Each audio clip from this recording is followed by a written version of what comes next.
지난주에는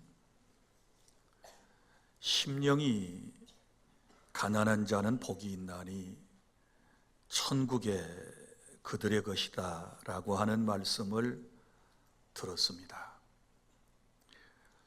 주님께서 8가지 복을 말씀하셨는데 그 중에 첫 번째 복이었습니다.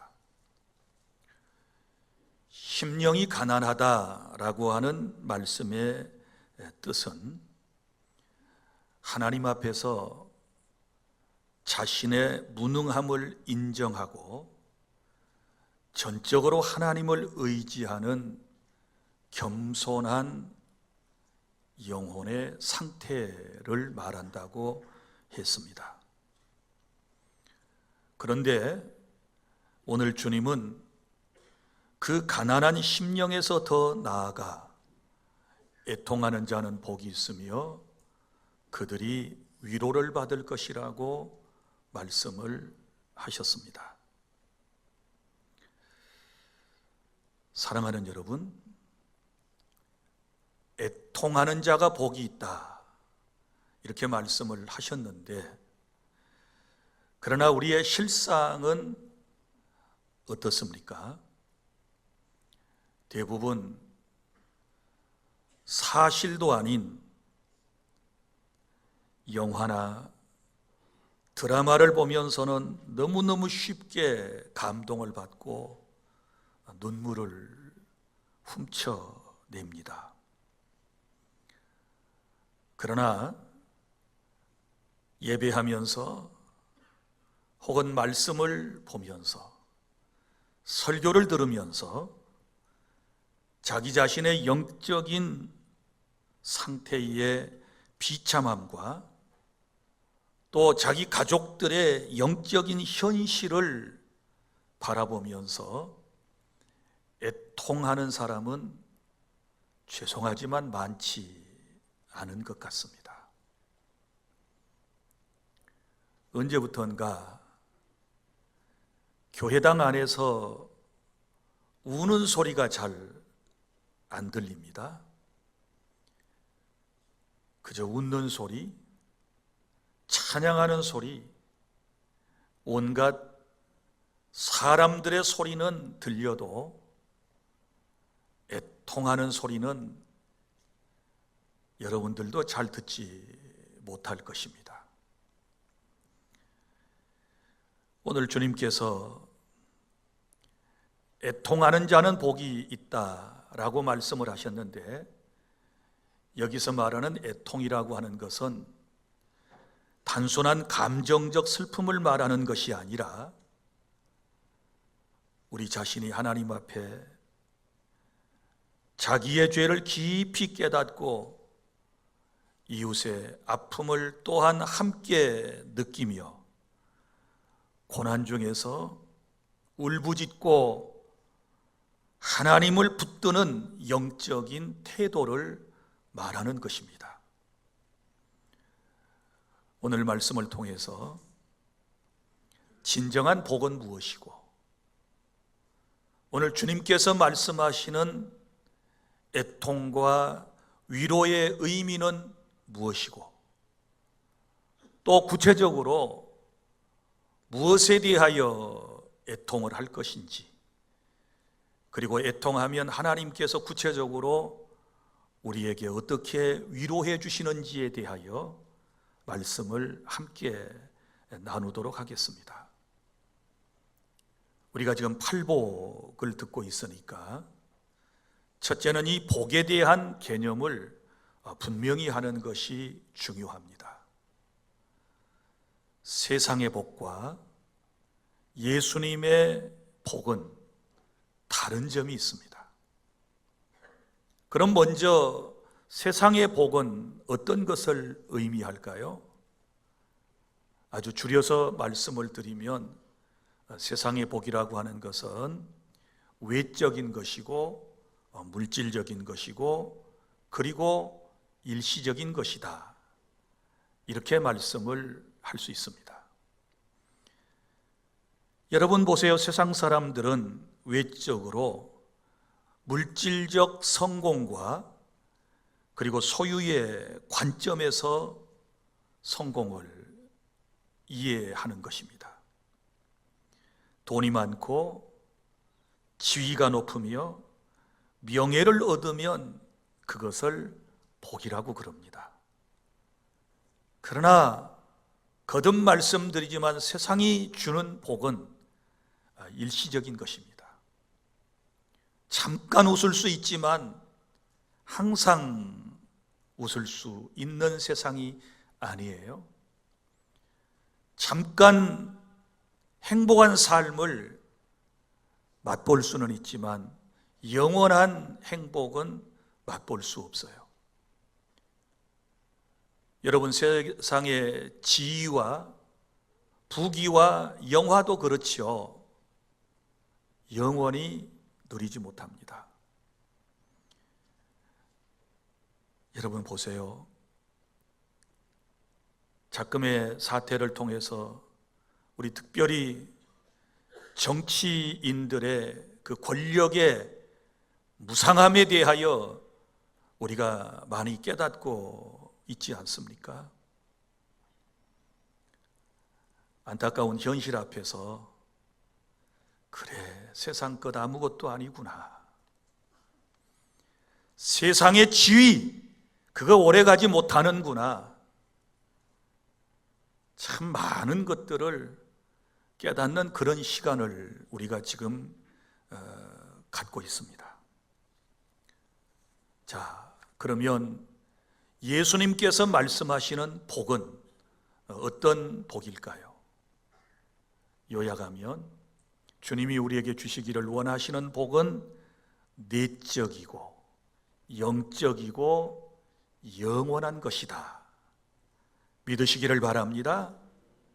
하나님과의 관계 속에서 오는 내적인 놀라운 행복감, 기쁨, 감사, 평안, 만족, 이런 모든 것들이 바로 주님께서 저와 여러분에게 주시기를 원하는 복인 줄로 믿으시기를 바랍니다. 이 복은 영원한 것입니다.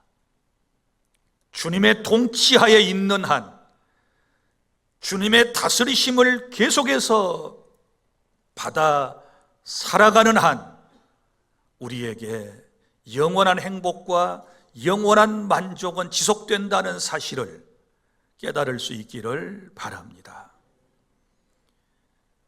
심령이 가난하고 애통하는 자가 되었을 때 주님께서는 놀라운 위로와 그리고 소망 속에 살아가는 복을 주시기 때문에 내 삶이 비록 넉넉하지 못하고 내 환경이 그렇게 좋지 않아도 세상에 이제 명예와 권력이 없어도 하나님의 나라를 누리며 살아가기 때문에 진정한 복은 바로 하나님 안에 그리스도 안에 있다는 사실을 믿으시기를 바랍니다. 둘째, 그러면 애통이라고 하는 것은 무엇이며 우리는 무엇에 대하여 애통해야 할까요?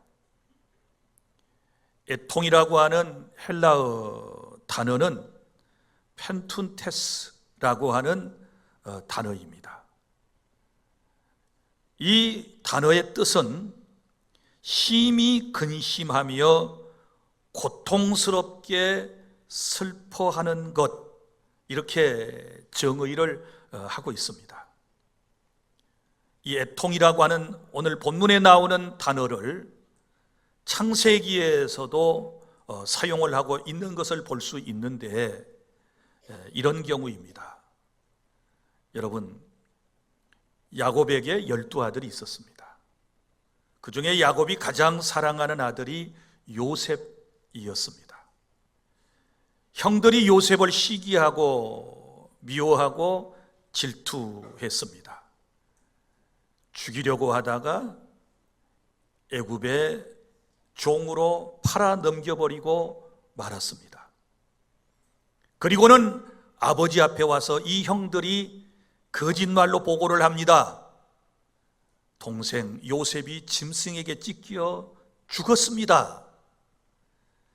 이 얘기를 들을 때에 그때의 아버지 야곱이 애통하는, 그 자식을 잃고 마음 아파하는, 슬퍼하는, 통곡하는 바로 그 단어가 오늘 본문에 나오는 애통이라고 하는 단어인 것입니다.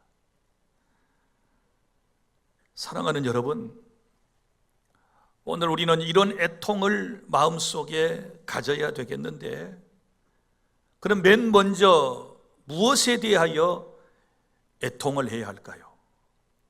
첫 번째는 자기의 죄에 대한 애통함이 있어야 하는 것입니다. 자신의 죄를 깨닫는 사람은 슬퍼하며 애통하게 될 줄로 믿으시기를 바랍니다. 우리는 하나님의 거룩하심 앞에 서게 되었을 때 자신이 얼마나 부족하고 못난 존재인가를 깨닫게 되고, 그리고 가슴을 치면서 슬퍼하는 것입니다. 절망하는 것입니다. 통곡하는 것입니다. 소망 없는 자기 자신의 모습을 바라보면서 부르짖어 통곡하는 것을 애통이라고 그러는 것입니다. 여러분, 누가복음 22장 61절부터 62절에 거기 베드로의 통곡이 나옵니다. 베드로가 예수님을 부인하지 않겠다고 큰 소리를 쳤지만 결국은 주님께서 예언하신 대로 그는 예수님을 3번이나 모른다고 부인했습니다. 주님이 말씀하시는 대로 달 울음소리와 함께 그는 주님이 하신 말씀이 생각나서 밖에 나가서 심히 통곡하니라. 주의 말씀대로 살지 못한 것에 대하여, 제자로서 끝까지 믿음을 지키지 못한 것에 대하여 그는 통곡하며 울었던 것입니다. 바로 이런 상태를 애통이라고 그러는 것입니다.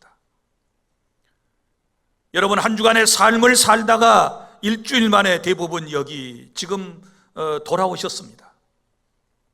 한 주간의 삶을 하나님의 말씀 앞에 비추어 보며 기도하기 위하여 우리가 여기에 머리를 숙이고 고개를 떨구었을 때 하나님의 말씀대로 살지 못한 그 아쉬움 때문에, 하나님의 뜻을 저버리고 지은 그 죄 때문에 가슴을 치면서 애통해하는 사람에게 오늘 이 시간은 위로가 되고 은혜가 될 줄로 믿으시기를 바랍니다. 잘못 살고 와서도, 죄를 짓고 와서도 아무렇지도 않은 모습으로 그런 태도로 우리가 하나님을 대한다면 그런 사람의 마음 속에는 애통의 은혜가 있을 수가 없는 것입니다. 여러분, 오늘 저와 여러분은 하나님 앞에서 우리 각자의 죄를 알고 인정하며 그 죄 때문에 애통할 수 있어야 하나님의 위로를 받게 될 줄로 믿습니다. 다음으로 무엇에 대하여 애통을 해야 될까요? 이웃의 고통에 대하여 애통할 수 있어야 합니다. 우리는 이웃의 죄와 고통을 보고 슬퍼할 수 있는 그런 마음을 가져야 하는 것이지요. 우리 가족 가운데 누군가가 주님을 떠났을 때, 주님 앞으로 아직 돌아오지 아니하고 죄악 가운데 있을 때 그 모습을 바라보고 애통해야만 하는 것입니다. 뿐만 아니라 우리 이웃들이 당하고 있는 그 고난의 현장 속에서 그들과 함께 애통할 수 있는 그런 마음을 저와 여러분은 가져야만 하는 것입니다. 우리 예수님께서도 누가복음 19장 41절부터 44절에 예루살렘 성이 죄악으로 말미암아 이제 멸망당할 것을 보시면서 예수께서 우시더라, 이렇게 말씀을 했습니다. 그 도시의 죄악된 모습을 보고 또 그 죄 때문에 망하게 될 모습을 생각하니 예수님께서도 예루살렘을 보시고 우셨던 것입니다.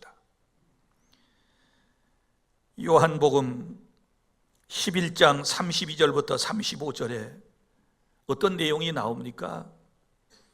거기에는 베단이라고 하는 마을에 마리아와 마르다와 그들의 오라비 나사로가 함께 살고 있었다고 그랬습니다. 이 가정은 특별히 주님께 사랑을 받는 가정이었고, 예수님께서는 나사로를 친구라고 말씀을 하셨습니다. 그리고 거기 보면 나사로에 대한 수식어가 주께서 사랑하시는 자가, 이런 표현이 나오고, 그리고 내 친구 나사로가 라고 하는 말씀이 계속되는 걸 보면 너무너무 사랑받는 가정이었거든요. 그런데 나사로가 병이 들어 세상을 떠나게 된 것입니다. 나사로가 병들어 죽어간다는 전가를 예수님께서 멀리서 받게 되셨지만 나사로가 있는 곳까지 오시는 시간은 나흘이나 지나버렸습니다. 나사로는 죽었고 사람들은 그를 장사 지냈습니다. 예수님께서 나사로의 무덤에 당도하셨을 때 벌써 무덤 안에서는 썩은 냄새가 나고 있었습니다. 그리고 그 주변에 가족들이 서 있었습니다. 마리아도 울고 마르다도 울고, 그리고 성경에 보면 주변의 사람들이 다 함께 울고 있었습니다. 그리고 주님이 그 나사로의 무덤 앞에서 또 우시는 겁니다. 주님도 우셨습니다. 사랑하는 자가 병들어 죽게 되었고 장사 지낸 바 되어 썩은 냄새가 나는 그 처참한 모습을 보고 그 무덤 앞에서 예수님도 눈물을 떨구시고 계셨던 것입니다. 여러분, 오늘 저와 여러분에게도 이런 눈물이 있어야 될 줄 믿습니다. 고 이중표 목사님의 설교집에 이런 간증이 있습니다. 어떤 의사가 단란한 가정에 외동딸을 두었는데 그 외동딸이 대학 2학년 때 여름 휴가를 다녀오다가 안타깝게도 교통사고로 세상을 떠났습니다. 딸을 잃은 엄마는 억장이 무너졌습니다. 그런데 이 엄마는 울지 않았습니다. 왜 울지 않았는가? 그 이유는 그 교회 목사님이 예수 믿는 사람이 죽은 후에는 천국에 가는데 왜 불신자처럼 우느냐? 그러니 울지 말라고 가르쳤기 때문입니다. 그리고 요즘 흔히 천국 환송식이니 뭐니 이런 아름다운 말을 사용하면서 사람의 사랑하는 이의 죽음 앞에서 울음보다는 이해가 충분히 되지만 행복한 모습으로 보내드리려고 하는 그런 모습들을 볼 수 있습니다. 그래서 이 엄마는 울지 않았습니다.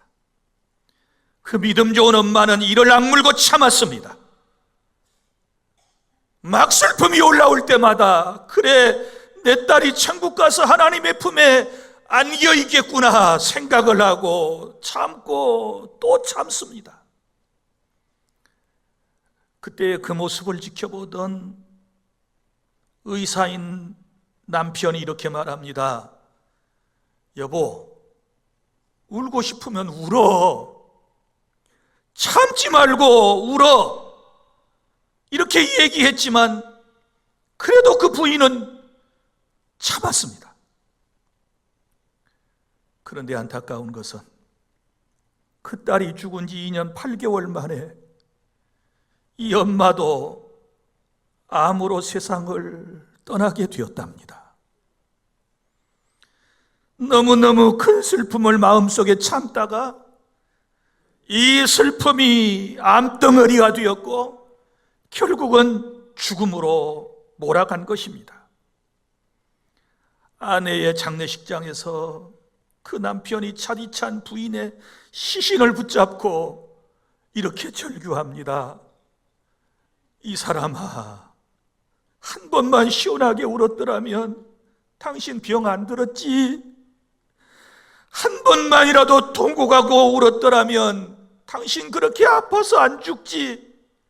그러면서 차디찬 시신을 붙들고 통곡을 했습니다. 그러나 죽은 아내는 돌아오지 않았습니다. 사랑하는 주 안의 성도 여러분, 우리가 슬픔 때문에 우는 것은 내 속에 응어러진 상처를 치유하는 하나님의 은혜인 줄로 믿으시기를 바랍니다. 마리아도 마르다도 오라비의 죽음 앞에서 울었습니다. 예수님께서도 우셨습니다. 마리아는 처음에 예수님이 거기 오셨을 때 이렇게 말했습니다. 주께서 여기 계셨더라면 내 오라비가 죽지 않았을 것입니다. 무슨 얘기입니까?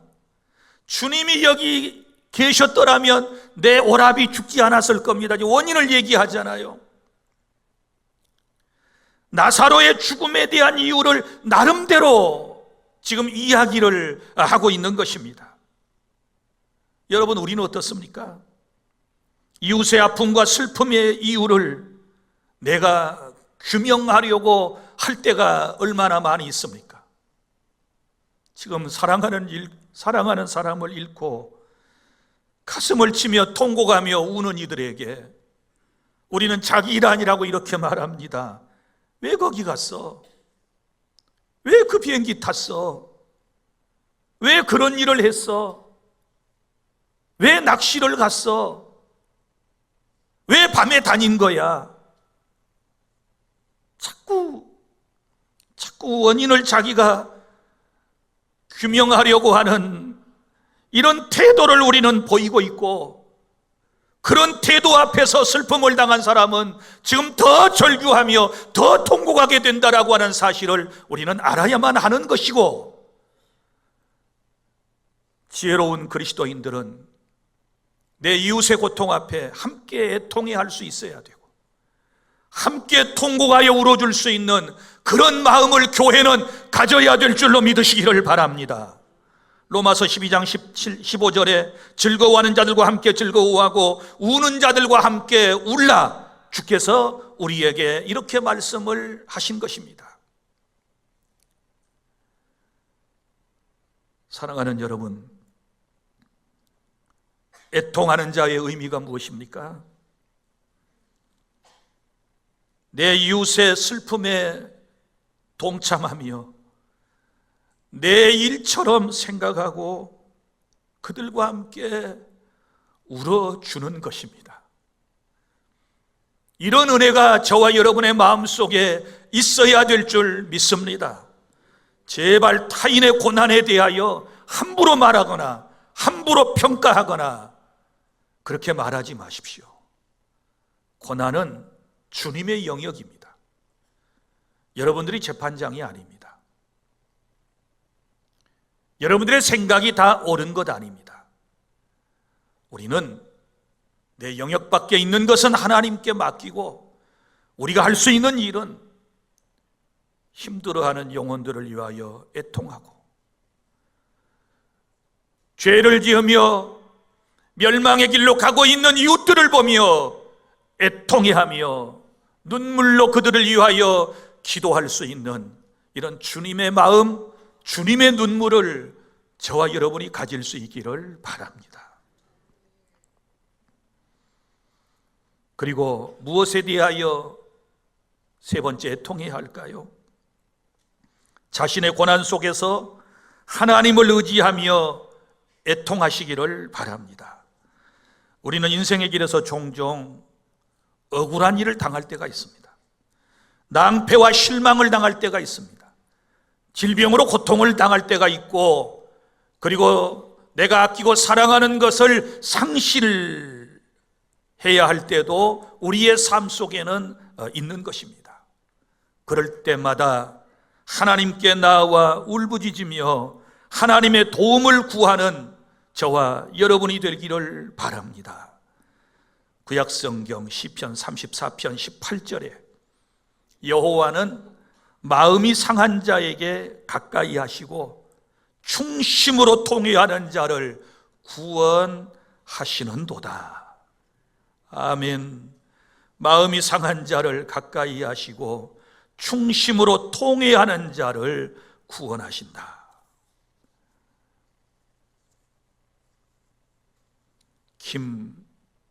김환영이라고 하는 시인인데 동시를 쓰는 분인가 봐요.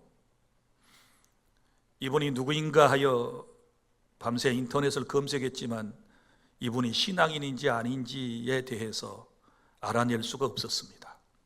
단지 그가 쓴 시 가운데 울곳이라고 하는 시가 있는데 그 시를 한 편 소개해 드리겠습니다.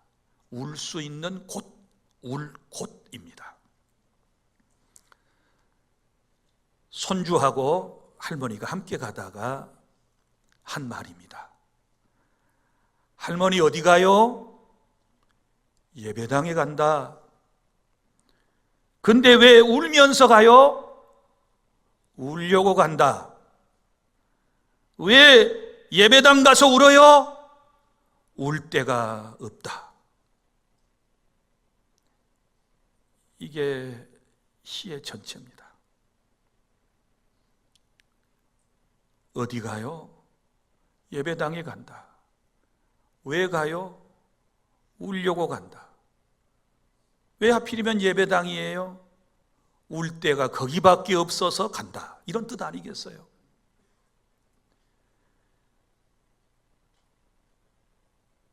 어떤 사람이 댓글을 달았어요.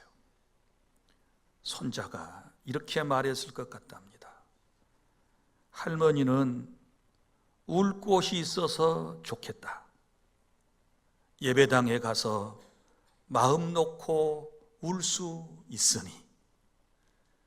그래요. 힘든 세상 울어요. 애통해야 돼요. 힘든 세상 울기라도 해야 돼요. 힘든 세상 하나님 앞에 통곡해야 돼요. 억울하면, 답답하면, 아프면, 빛이 안 보이면, 세상이 너무너무 힘들어 가다가 지쳐 쓰러지면 십자가 붙들고 주님 앞에 나와서 통곡하셔야 돼요. 울어야 돼요. 애통해야 돼요. 하나님은 그런 사람에게 오늘 약속의 말씀을 주심을 믿으시기를 바랍니다. 셋째, 위로하는 자는 하나님의 위로를 받습니다. 위로하는 자가 왜 복이 있느냐? 하나님의 위로를 받을 수 있기 때문이라고 말씀을 합니다. 여기 위로라고 하는 말은 헬라어로 파라클레오라고 하는 말인데요, 곁에 부르다, 함께하다 라는 의미를 담고 있습니다. 성령님을 가르칠 때 사용되는 파라클레토스와 같은 어원을 가지게 되는데, 풀어서 말하면 하나님은 애통하는 자를 곁으로 부르시고 함께 하시며 위로하신다. 믿습니까? 애통하는 자의 곁에 항상 하나님은 계신다. 그리고 그 하나님께서 여러분의 마음을 만져주시고 여러분의 영혼을 만져주시고 위로해 주심을 체험하실 수 있기를 바랍니다. 먼저는 세상에서 받는 위로가 있습니다. 이걸 현재적 하나님의 나라라고 부릅니다. 애통하는 사람은 이 땅 위에서도 하나님의 위로를 받게 되는데 맨 먼저 찾아오는 것이 내적인 평안함입니다. 무슨 얘기인가 하면 애통하고 나면 평안이 찾아와요. 더 쉽게 표현해 드릴까요? 실컷 울고 나면 마음이 시원해지고 마음이 평안함을 느끼게 될 줄로 믿습니다. 요한복음 16장 33절, 이것을 너희에게 이르면 너희로 내 안에서 평안을 누리게 하려 함이라. 세상에서는 너희가 환난을 당하나 담대하라, 내가 세상을 이기었노라 하시니라. 주님은 애통하는 사람들에게 평안을 주시는 것입니다. 그리고 또한 애통하는 사람에게 기쁨을 주시는 것입니다. 죄사함과 용서에 대한 기쁨을 주시는데 고린도후서 6장 10절, 근심하는 자 같으나 항상 기뻐한다 라고 말씀을 하셨는데, 우리가 근심함으로 애통하지만 하나님은 항상 기뻐할 수 있는 은혜를 대신에 선물로 주실 줄로 믿으시기를 바랍니다. 다윗도 자신의 죄 때문에 애통하며 회개했을 때 죄사함과 용서를 체험하고 기뻐한 사실에 대하여 시편 168편에서 말씀을 하고 있습니다. 사도행전 3장 19절, 회개하면 주님께로부터 유쾌하게 되는 날, 좋은 날, 생명의 그 날이 찾아오게 될 줄로 믿으시기를 바랍니다. 그리고 애통하며 기도하면 하나님의 응답이 올 줄로 믿으시기를 바랍니다. 구약 사무엘상 1장에 보면 한나라고 하는 여인이 나이가 많이 들어가는데도 불구하고 남들이 다 낳는 자식을 낳지 못했습니다. 아들을 그는 낳고 싶었습니다. 그래서 하나님 앞에 가서 엎드려서 통곡하며 기도했습니다. 하나님, 나에게도 자식을 주시면, 아들을 주시면 내가 일생 그 자식을 하나님께 드리겠습니다. 사무엘상 1장 10절, 한나가 마음이 괴로워서 여호와께 기도하고 통곡했다고 했고, 하나님은 그 통곡 소리를 들으시고 그에게 사랑하는 아들을 주셨는데 그 아들의 이름이 바로 그 유명한 사무엘이라고 하는 사실을 믿으시기를 바랍니다. 뭔가를 하나님 앞에 얻고 싶은 것이 있으면, 소원하는 것이 있으면 한나처럼 여러분이 통곡하며 애통해하며 하나님 앞에 부르짖어 간구하여 금년에 많은 기도의 제목들을 응답받는 그런 복을 받으실 수 있기를 바랍니다. 그리고 애통하는 자가 하나님의 위로를 받는데 두 번째는 천국에서 영원한 하나님의 위로를 받습니다. 이것을 미래적 하나님의 나라라고 그럽니다. 여러분, 이 위로를 받는다라고 하는 말은 미래형으로 쓰여져 있습니다. 그러니까 이 세상에서는 즉시 하나님의 위로를 받지 못할 수도 있다라고 하는 단서 조항이기도 한 것입니다. 지금 당장에는 위로받지 못하지만 차근차근 받게 될 것이라고 하는 말씀의 뜻도 되는 것입니다. 사랑하는 성도 여러분, 우리가 이 땅에서 충분한 위로를 받지 못한다 할지라도 두려워하지 말 것은 하나님 나라에서는 영원한 주님의 위로를 받게 될 줄로 믿으시기를 바랍니다. 누가복음 16장 19절부터 31절에 보면 여러분이 잘 아는 내용이 나옵니다. 한 마을에 부자와 거지 나사로가 살고 있었습니다. 때가 되니 두 사람 다 세상을 떠났습니다. 그런데 한 사람은 죽어서 음부에 가서 고통을 받았는데 부자는 그랬습니다. 왜 그랬을까요? 하나님 없이 살았기 때문에, 하나님 없이 행복하게는 산 것처럼 보여지지만 그러나 그는 죽은 다음에 음부에 가서 그는 뜨거운 데서 지옥의 고통을 맛보아 체험을 해야만 했던 것입니다. 그러나 나사로는 죽어서 어디로 갔습니까? 아브라함의 품에 안겨 낙원에 있게 되었습니다. 낙원 천국에 있게 된 것입니다. 그때에 저 음부 지옥에서 그 모습을 바라보던 부자가 낙원에 있는 아브라함에게 부탁을 합니다. 아버지 아브라함이여, 내가 지금 이 불꽃 가운데서 너무 뜨거워 견딜 수가 없으니 저 나사로의 손끝에 물 한 방울만 찍어가지고 내 혀를 좀 서늘하게 해 주십시오 라고 부탁을 했습니다. 그때 아브라함이 한 말이 뭐예요? 너는 살았을 때 좋은 걸 다 받았고 여기 나사로는 위로를 받느니라. 할렐루야. 나사로는 천국에서 위로를 받는다, 이렇게 말씀을 했습니다. 여러분, 세상에서 누군가 내 마음을 알아주지 못하면 억울해요. 남편에 대한 억울함, 서운함이 있어요. 반면에 또 아내에 대한 서운함이 있을지도 몰라요. 부모 자식 간에도 그래요. 애써서 일했는데, 정말 힘써서 수고했는데 위로받지 못하고 보상을 받지 못했을 때 그 마음이 얼마나 상처가 되겠어요. 세상에서 좀 알아주면 좋은데 그러지 못한다 할지라도 여러분 조금만 참으세요. 주님 나라에 가면 우리 주님께서 여러분을 품에 안으시고 위로해 주실 줄 믿습니다. 내 딸아, 내 아들아, 수고했어. 그래, 너 참 고생 많이 했지. 이리 와. 주님이 안아주실 줄로 믿으시기를 바랍니다. 그래서 미래의 천국에 가면 주님께서 나를 위로해 주신다는 이 확신을 가지고 우리가 지금 애통해야 될 때인 줄로 믿으시기를 바랍니다. 요한계시록 21장 4절에 천국에 가면 우리 하나님께서 저와 여러분에게 맨 먼저 해주시는 일이 뭐라고 기록되어 있나요? 우리가 천국 문턱에 딱 들어서자마자 우리 주님께서 뛰어나오셔서 우리를 안아주실 것이고 세상에서 흘렸던 모든 눈물을 닦아주신다. 할렐루야. 눈물부터 닦아주시고 위로해 주시는 하나님이 저와 여러분의 하나님이신 줄로 믿으시기를 바랍니다. 오늘 이 예배 시간 말씀을 통하여 주님은 우리 가운데 임재하고 계시는데 진실로 애통하는 사람에게 위로의 놀라운 은총을 허락해 주실 줄로 믿습니다. 여러분, 오늘 우리는 우리 자신의 죄악된 모습을 보고 죄를 깊이 깨닫고 애통하고 회개하는 마음을 가질 수 있기를 바랍니다.